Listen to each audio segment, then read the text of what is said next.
विवाद हम लोग तय करते हैं, कोशिश करते हैं कि जितना हो सके अपने साथियों से बातचीत करके निर्णय लिया जाए। आप देख रहे हैं कि जनसुराज के जहां हम लोग यहाँ रहते हैं, इसको आप घर कह लीजिए, कार्यालय कह लीजिए, इसका दरवाजा एक दिन भी बंद नहीं हुआ है।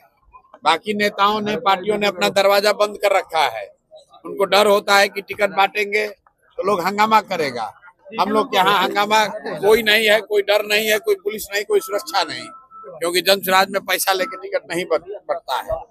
आज राघोपुर पर निर्णय लेना है। राघोपुर जा रहे हैं, वहां पर जितने साथियों ने, जितने कार्यकर्ताओं ने, जनसुराज के परिवार के सदस्यों ने राजद के वहां पर जो उनका आधिपत्य है उसके खिलाफ जनसुराज की बात को घर घर पहुंचाया है। उनके साथ जाकर बैठेंगे, कुछ लोगों से मुलाकात करेंगे, उनके साथ बैठकर उनकी जो भावना है उसको समझने का प्रयास करेंगे, ताकि कल जब केंद्रीय कमेटी की बैठक हो तो उसमें उनकी बात को शामिल किया जाए।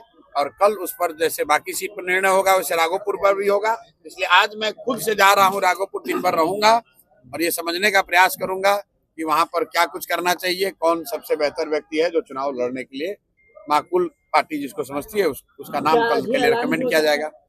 ऐलान तो भैया पार्टी करती है, पार्टी टिकट का ऐलान तो मैं नहीं करता हूँ। पार्टी सही रहा तो क्या आप चुनाव लड़ेंगे वहाँ से? वहाँ के लोग जो तय करेंगे वो किया जाएगा। यादव 2 जगह चुनाव लड़ने की बात कह रहे हैं। मेरे भाई, अगर हमारे लड़ने की बात सुन के तेजस्वी यादव को राघोपुर छोड़ के भाग जाना है। मेरी आईडी में कुछ 2 जगह से तो उनको लड़ना ही पड़ेगा। खाली ये चर्चा चल रही है कि प्रशांत किशोर जनसुराज वहां लड़ने आ रहा है तो तेजस्वी यादव दूसरी सीट खोज रहे हैं। उनका भी हालत वही होगा जो राहुल गांधी का अमेठी में हुआ, छोड़कर गए वायनाड तो अमेठी से ही हार गए। इसलिए मेरे भाई आज जा रहे हैं, अभी चर्चा शुरू हो रही है, अभी तो चुनाव अब शुरू हो रहा है, घबराइए नहीं, आगे आगे देखिए क्या होता है। एनडीए में सीट से मेरे भाई सिर्फ फुटबॉल इसलिए हो रहा है कि कौन कितना सीट पाए, कितना जीत कर आए और कितना लूटपाट मचाए। ये लूट का सिर्फ फुटबॉल है, जनसुराज में सिर्फ फुटबॉल नहीं है।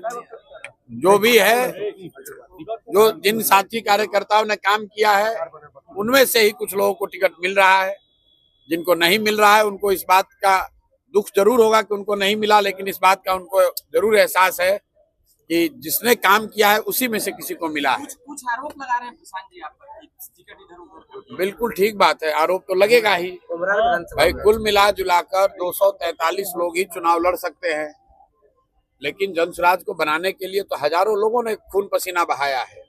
लेकिन उन साथी कार्यकर्ताओं को ये विश्वास है कि जनसुराज में कुछ भी बिक नहीं सकता है। चयन में सही गलत हो सकता है, आप उससे सहमत असहमत हो सकते हैं, लेकिन अपना परिवार है। जो लोग अगर कुछ असहमत भी होंगे उनके साथ बैठकर बात हो जाएगी। आपका साइड इफेक्ट जोरदार है, वहाँ पवन जी ने वापस ले लिया, कहा कि लड़ेंगे नहीं चुनाव। कल ज्योति सिंह से आप मिले हैं 24 घंटा में। मेरे भाई, मेरा इफेक्ट कुछ नहीं है।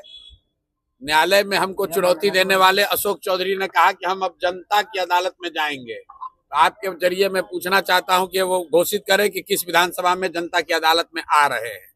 दम है तो अशोक चौधरी बताएं कि किस जनता की अदालत में जा रहे हैं, और अगर जनता की अदालत में नहीं जा रहे हैं तो न्यायालय में आइए, और नहीं आइए तो आपकी गलती मान ली जाएगी कि आपने चोरी भ्रष्टाचार किया है। पूछिए भाई, पवन सिंह वाले पे क्या कहेंगे? अभी आ रहा हूँ उस पे। पहले से 4 जो मूर्छित है उसका तो बता दे। जो 4 लोगों ने कहा कि जनता तय करेगी, तो जनता तो सरकार बनाएगी, तुम 4 भ्रष्ट लोगों को जवाब देना है। तो दिलीप जायसवाल, सम्राट चौधरी, मंगल पांडे और अशोक चौधरी को अनाउंस करना चाहिए कि किस जनता की अदालत में जाएंगे, कौन सा विधानसभा से चुनाव लड़ेंगे, ताकि जनसुराज का कोई ना कोई सिपाही इन भ्रष्टाचारियों पर से इनसे पूरा हिसाब किया जा सके। पवन सिंह से हमारा कोई झगड़ा नहीं है। मैंने कल भी कहा था, पवन सिंह जी हमारे मित्र हैं, और भाजपा में है कहाँ है उससे मतलब नहीं है, हमारे मित्र हैं। उनकी पत्नी कल आई थी, जैसा कि आपके सामने आई, प्रेस के सामने मैंने जो कहा, उनका जो व्यक्तिगत मामला है उससे हमारा जनसुराज का कोई लेना देना नहीं है, और राजनीतिक तौर पर उनकी पत्नी ने मेरे से कोई बातचीत की नहीं है। जैसा आप बता रहे हैं, पवन सिंह जी ने कहा है कि वो चुनाव नहीं लड़ेंगे, तो ये उनका और भाजपा का मामला है, उस पर हम लोग को कुछ नहीं करना। डर आपका है, डर आपका है, डर आपका है। लोग नहीं करेंगे। अब भाई ये डर है कि क्या है, ये तो जाके आप उनसे पूछिए, अशोक चौधरी से पूछिए कि ये डर है कि प्रशांत किशोर का डर है कि तुम्हारे अपने किए गए भ्रष्टाचार का डर है। डर आदमी को अपने कर्मों का होता है। अगर आप गलत काम करेंगे तो आपको डर लगेगा। हम लोग गलत काम नहीं करते हैं, कोई डरने की बात नहीं। पावर स्टार आपसे डर गया। हमसे क्यों डरेंगे भाई? हमारे कोई पवन सिंह से थोड़ी झगड़ा है।